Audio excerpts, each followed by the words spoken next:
Hello friends, तो आज हम पढ़ेंगे रिप्रोडक्शन इन ऑर्गेनिजम्स। तो बेसिकली रिप्रोडक्शन होता क्या है, हमें ये सबसे पहले तो पता होना चाहिए कि रिप्रोडक्शन होता क्या है। हमको तो इतना पता ही है कि जो रिप्रोडक्शन है वो हमारी अर्थ के लिए वो बहुत ज़्यादा इम्पॉर्टेंट है, या फिर किसी भी फैमिली या फिर किसी भी स्पेशीज़ के लिए। क्योंकि अगर उसको अपनी स्पेशीज़ का कंटिन्यूएशन बनाए रखना है तो उसको रिप्रोडक्शन तो करना ही होगा। तो अगर हम रिप्रोडक्शन की बात करें तो हमें पता है कि जो रिप्रोडक्शन है वो एक ऐसी प्रोसेस है जिसके थ्रू कोई भी जो ऑर्गेनिज्म है वो अपनी नेक्स्ट जनरेशन को प्रोड्यूस करता है, मतलब अपने ही जैसे एक और इंडिविजुअल को प्रोड्यूस करता है। तो अगर इसकी डेफिनेशन की बात करें तो इसको हम ऐसे लिख सकते हैं,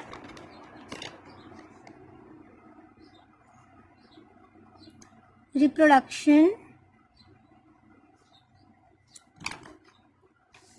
अगर इसकी ढंग से डेफिनेशन लिखें जो कि हमें एग्जाम में लिखनी होती है तो वो हो जाएगी, it is a biological process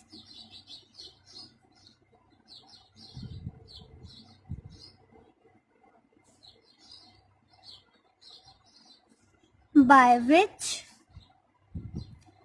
an organism produces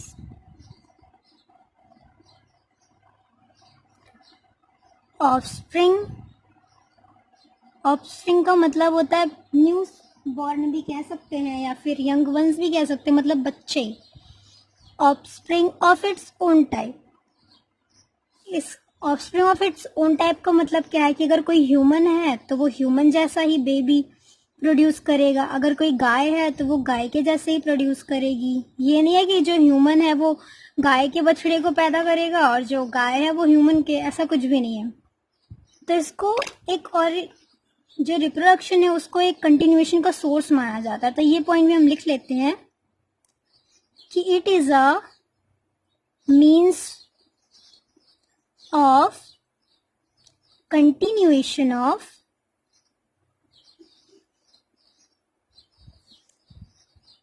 life forms. Okay. तो रिप्रोडक्शन के बारे में शायद आपको समझ में आ गया होगा कि रिप्रोडक्शन जो है वो एक ऐसी प्रोसेस है जिसके थ्रू कोई भी जो ऑर्गेनिज्म है वो अपने ही जैसा एक नया ऑफस्प्रिंग प्रोड्यूस करता है, उत्पन्न करता है। और जो रिप्रोडक्शन की प्रोसेस है वो किसी भी प्रजाति के कंटिन्यूएशन के लिए बहुत ही ज़रूरी है और कंटिन्यूएशन को बनाए रखने के लिए एक स्रोत है, एक सोर्स है। उसके बाद एक और टर्म आता है जो है लाइफ स्पैन। लाइफ स्पैन का मतलब होता है कोई भी ऑर्गेनिज्म जब पैदा होता है और उसकी जब तक नेचुरल डेथ नहीं हो जाती तब तक वो जितने टाइम तक जिंदा रहता है उसी को बोलते हैं लाइफ स्पैन। तो अगर हम इसकी डेफिनेशन लिखें तो ये हो जाएगी, the period between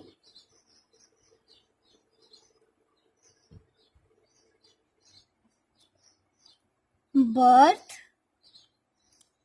and natural death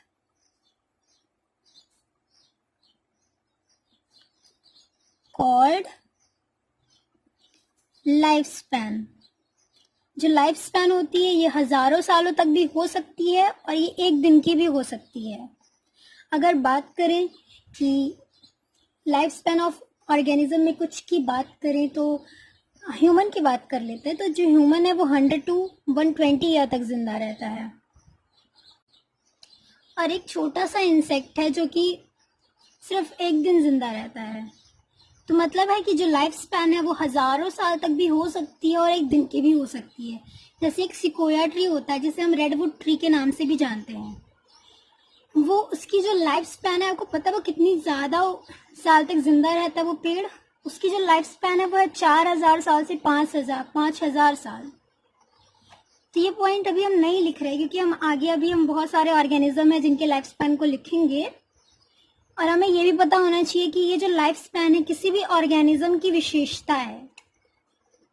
तो इट इज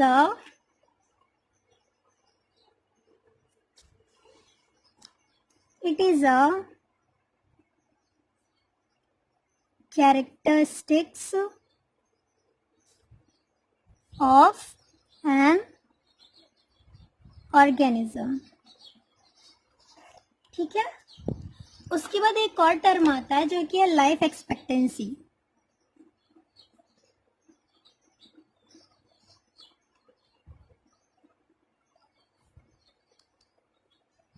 लाइफ एक्सपेक्टेंसी का मतलब होता है किसी भी जगह पे, किसी भी पॉपुलेशन में वहाँ के ज़्यादा से ज़्यादा लोग जो हैं वो जितनी उम्र तक जिंदा रहते हैं उसी एज को कहते हैं लाइफ एक्सपेक्टेंसी। जैसे जो हमारे इंडिया की लाइफ एक्सपेक्टेंसी जो है कि मतलब हमारे इंडिया के ज़्यादा से ज़्यादा लोग कितनी उम्र तक जिंदा रहते हैं, तो वो है 65 ईयर। ये 2015 के अकॉर्डिंग मैं बता रही हूँ। अभी तो ये बढ़ रही है। और क्यों बढ़ रही है हमें पता है, क्योंकि हमारी जो मेडिकल फैसिलिटीज़ हैं वो बहुत ही ज़्यादा अच्छी हो जा रही हैं अब धीरे धीरे करके। तो चलिए लिख लेते हैं, what is life expectancy? The period during which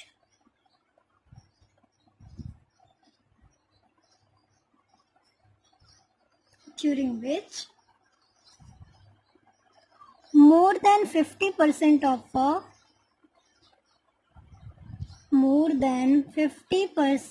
of individual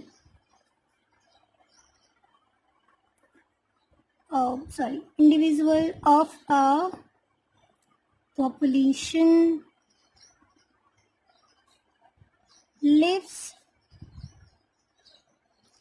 before a natural death।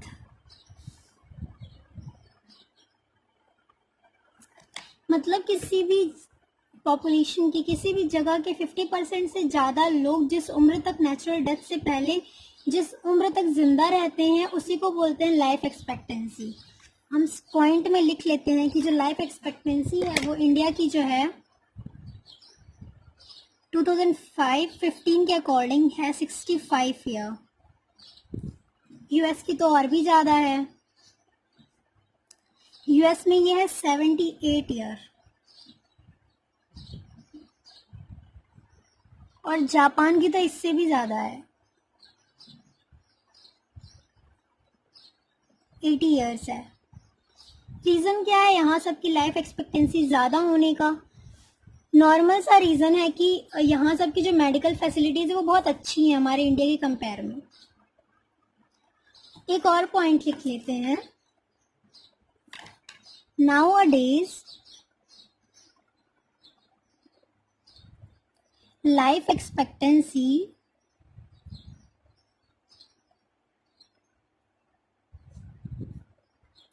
increases। क्यों इंक्रीज हो रही है?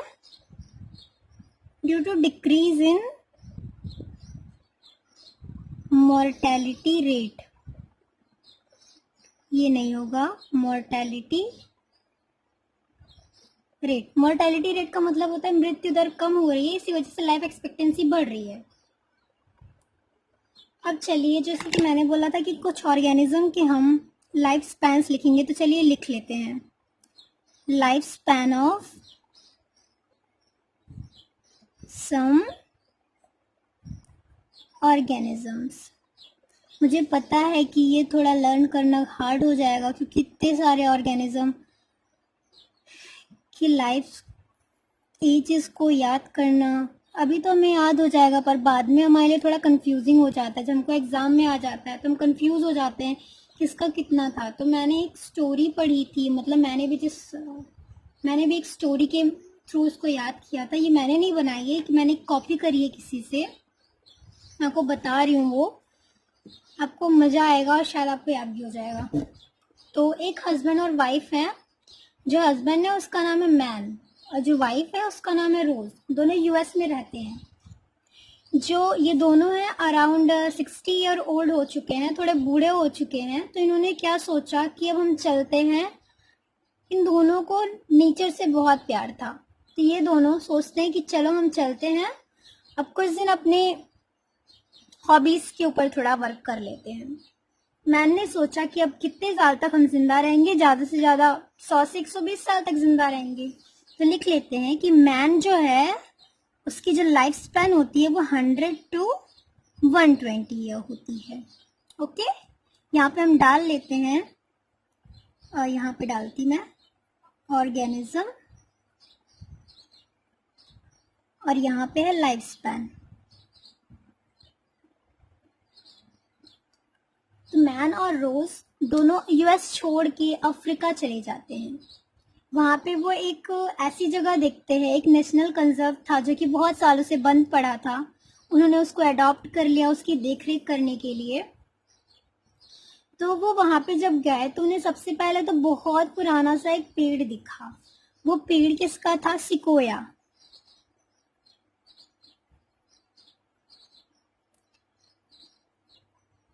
सिकोया था जो कि था 4000 to 5000 year old. 4000 to 5000 years का था। उन्हें एक पीपल का पेड़ दिखा जो कि था 2000 to 3000 ईयर्स का। उन्हें एक बनियान का ट्री दिखा जो कि था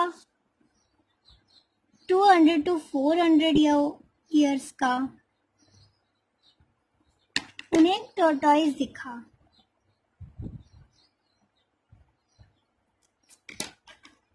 जो कि 100 से 150 ईयर्स का था। और जो टॉर्टॉइस है उसको सबसे ज़्यादा जिंदा रहने वाला ऑर्गेनिज्म मतलब एनिमल माना जाता है, ऑर्गेनिज्म नहीं। मैन तो 100 से 120 ईयर्स तक। एक पैरेट भी उन्होंने देखा। जो पैरेट था वो 140 ईयर्स का था।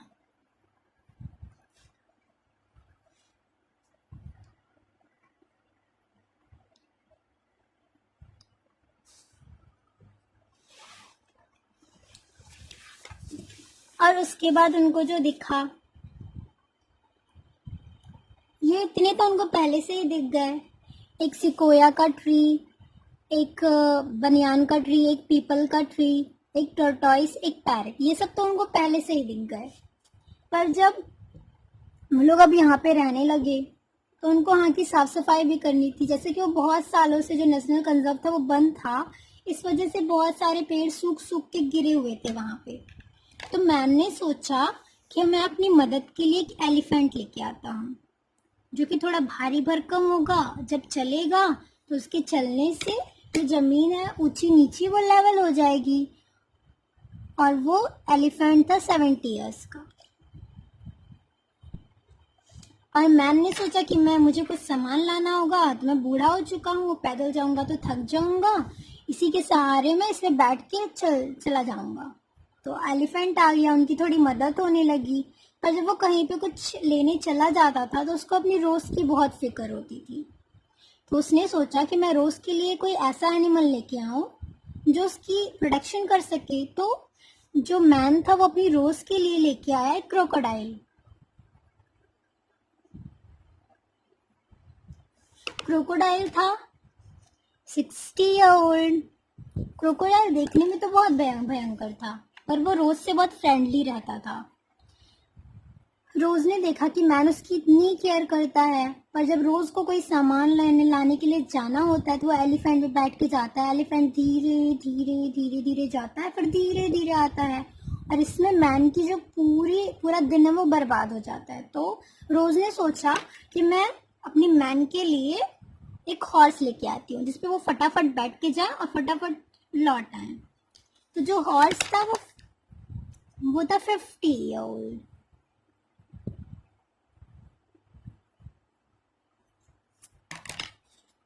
हॉर्स भी आ गया, पर जो रोज थी उसे एक और चिंता थी, क्योंकि रात को उनकी प्रोटेक्शन के लिए मैन को जागना पड़ता था कि कहीं कोई आ ना जाए।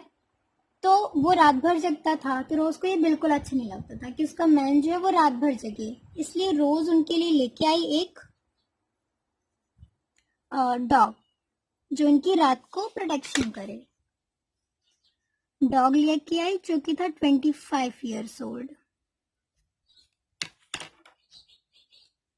डॉग भी आ गया। उसके बाद रोज ने सोचा कि मेरे जो मैन हैं वो हर बार छोटे छोटे सामान के लिए, डेली यूज के खाने के लिए भी उनको मार्केट जाना पड़ता है। तो रोज ने सोचा कि क्यों ना मैं कुछ, इतनी बड़ी तो जगह है, क्यों ना मैं कुछ खाने की चीजें यहीं पे उगाऊं। तो रोज ने अपने ही उसी नेशनल कंजर्व में ही उसने कुछ वीट प्लांट्स उगाए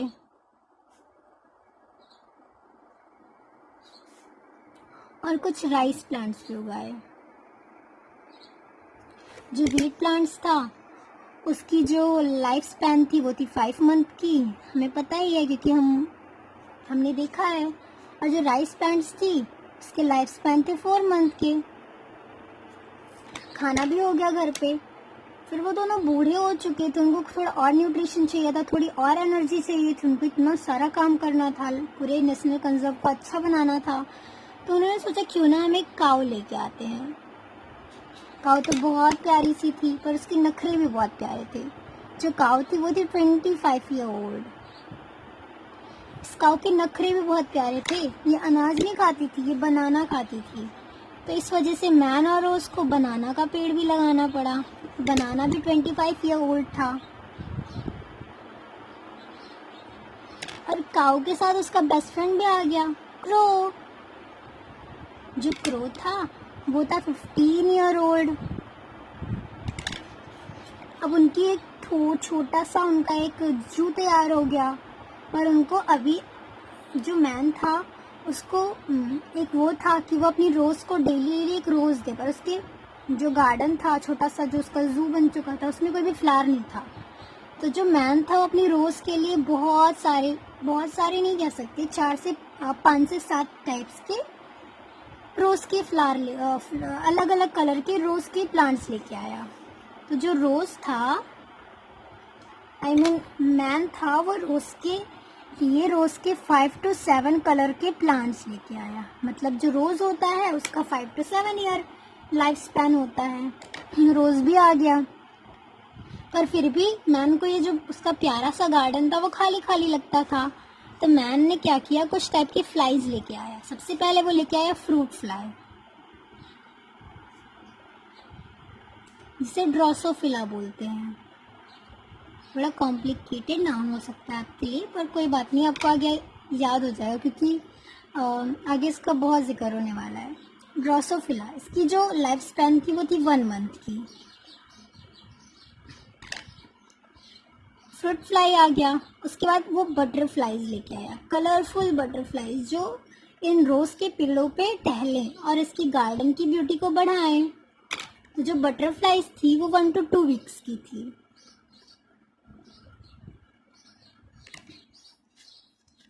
उसके बाद एक मे फ्लाई लेके आया। मैंने अभी आपको बताया था कि जो मे फ्लाई है उसकी जो लाइफ स्पैन वो सिर्फ 1 डे की होती है, इस वजह से इसको बोलते हैं 1 डे।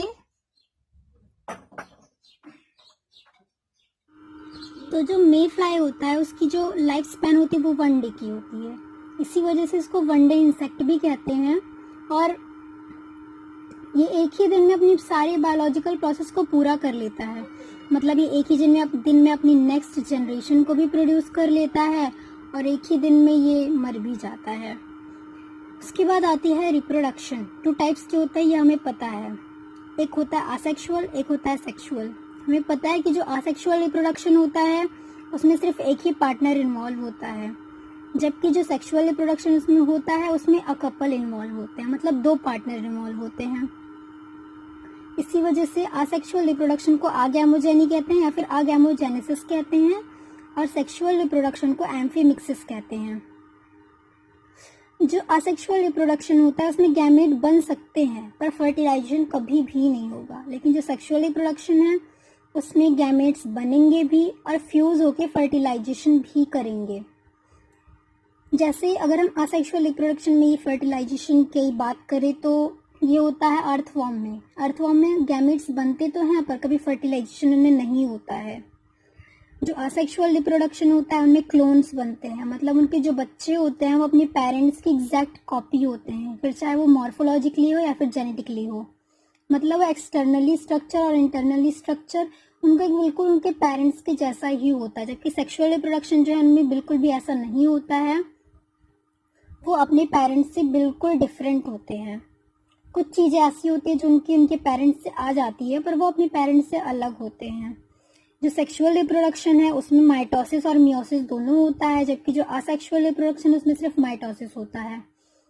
सेक्सुअल रिप्रोडक्शन में माइटोसिस और मियोसिस इसलिए होता है क्योंकि जो गैमेट्स वो जब बनते हैं मेल या फिर फीमेल में, उनमें माइटोसिस डिवीजन होकर ही 23 क्रोमोसोम गैमेट्स के अंदर जाते हैं। तभी जब वो कोई भी दो गैमेट मिलके फर्टिलाइजेशन करते हैं तो उसका 23 क्रोमोसोम उसका 23 क्रोमोसोम दोनों मिलके एक जाइगोट बनाते हैं और 46 क्रोमोसोम होता है, मतलब फिर से एक नॉर्मल इंसान जन्म लेता है। लेकिन अगर मानिए कि उस फीमेल और उस मेल में माइटोटिक डिवीजन नहीं हुआ तो गैमेट्स में 46 क्रोमोसोम चले गए, मेल वाले में भी और फीमेल गैमेट में भी 46 ही क्रोमोसोम गए। और जब दोनों फ्यूज करके जाइगोट बनाया उन दोनों ने, तो एक अलग ही प्रजाति बन गई।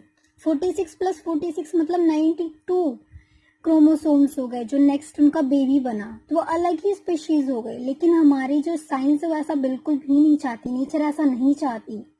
इसी वजह से वो पहले माइटोटिक डिवीजन करवाती है और उन क्रोमोसोम्स का हाफ होता है, तब जाके मियोसिस करवाती है। और इसी वजह से क्लोन, जब जैसा कि हमने पढ़ा कि जो असेक्सुअल रिप्रोडक्शन है उनमें क्लोन्स होते हैं, तो ये कोई भी इवोल्यूशन में रोल नहीं प्ले करते हैं क्योंकि इनमें कोई चेंजेस आते ही नहीं है, एकदम एग्जैक्ट कॉपी होता है अपने पेरेंट की, तो इनमें कोई भी चेंज नहीं आते हैं। इस वजह से ये कोई भी रोल इवोल्यूशन में नहीं प्ले करते हैं। जबकि हमने पढ़ा कि जो सेक्सुअल रिप्रोडक्शन है उनमें जो उनके बच्चे होते हैं वो उनसे बहुत डिफरेंट होते हैं, इस वजह से ये एवोल्यूशन में रोल प्ले करते हैं। जो असेक्सुअल रिप्रोडक्शन है वो फेवरेबल कंडीशन में होता है और ये बहुत ही फास्ट और सिंपल प्रोसेस है, जबकि जो सेक्सुअल रिप्रोडक्शन है हमको पता है कि स्लो और कॉम्प्लिकेटेड प्रोसेस है। तो ये तो हो गया इतना। उसके बाद हमको पढ़ना है कि लाइफ स्पैन में स्टेजेस क्या क्या होते हैं। तो जो लाइफ स्पैन है उसके 5 स्टेजेस होते हैं। पहला तो होता है बर्थ, मतलब कोई भी बेबी ने जब जन्म लिया। उसके बाद सेकंड फेज जो आता है वो होता है जुवेनाइल फेज। जुवेनाइल फेज मतलब कि नॉन रिप्रोडक्टिव फेज, जिस फेज में बेबी जो है तो ग्रो करता है, मतलब अराउंड 12 ईयर तक वो जुवेनाइल फेज में होता है। उसके बाद आती है उसकी रिप्रोडक्टिव स्टेज, जब उसमें चेंजेस आने लगते हैं। रिप्रोडक्शन स्टेज शुरू हो जाती है 13 ईयर से अप्रॉक्स, तो वो होती है रिप्रोडक्टिव स्टेज। उसके बाद जो 4th स्टेज होती है वो होती है सेनेसेंस। ये क्या होती है? एक्चुअल बुढ़ापा इसको कहते हैं, जब फीमेल्स में मेनोपॉज आ जाता है और वो अपनी रिप्रोडक्टिव लाइफ जो होती है उनकी एंड हो चुकी होती है। और आदमियों में भी जब एक्चुअल बुढ़ापा आ जाता है तब उस स्टेज को कहते हैं सेनेसेंस। उसके बाद आती है 5वीं जो होती है वो होती है डेथ, मतलब जब इंसान की डेथ हो जाती है। ये तो हमें पता है कि जो डेथ है वो हर किसी भी इंसान का निश्चित है जिसका जन्म हुआ है। गीता में भी लिखा है कि जिसने जन्म लिया है उसकी मृत्यु निश्चित है। और कुछ ऐसे ऑर्गेनिज्म है जो कभी मरते ही नहीं है, वो गीता को भी नकार देते हैं। तो वो होते हैं सिंगल सेल्ड प्रोकार्योट्स जो बाइनरी फिजन से रिप्रोड्यूस करते हैं। बाइनरी फिजन आपने पढ़ा ही होगा कि बाइनरी फिजन में क्या होता है, एक ऑर्गेनिज्म को जो सेल्स होते हैं वो डिवाइड करके एक नया ऑर्गेनिज्म बना लेते हैं। तो इस तरह से जो सिंगल सेल्ड प्रोकार्योट्स मतलब जैसे अमीबा लाइक ऑर्गेनिज्म होते हैं वो इमॉर्टल होते हैं। तो ये क्लास यहीं पे ख़त्म करते हैं, पढ़ते रहिए। अगर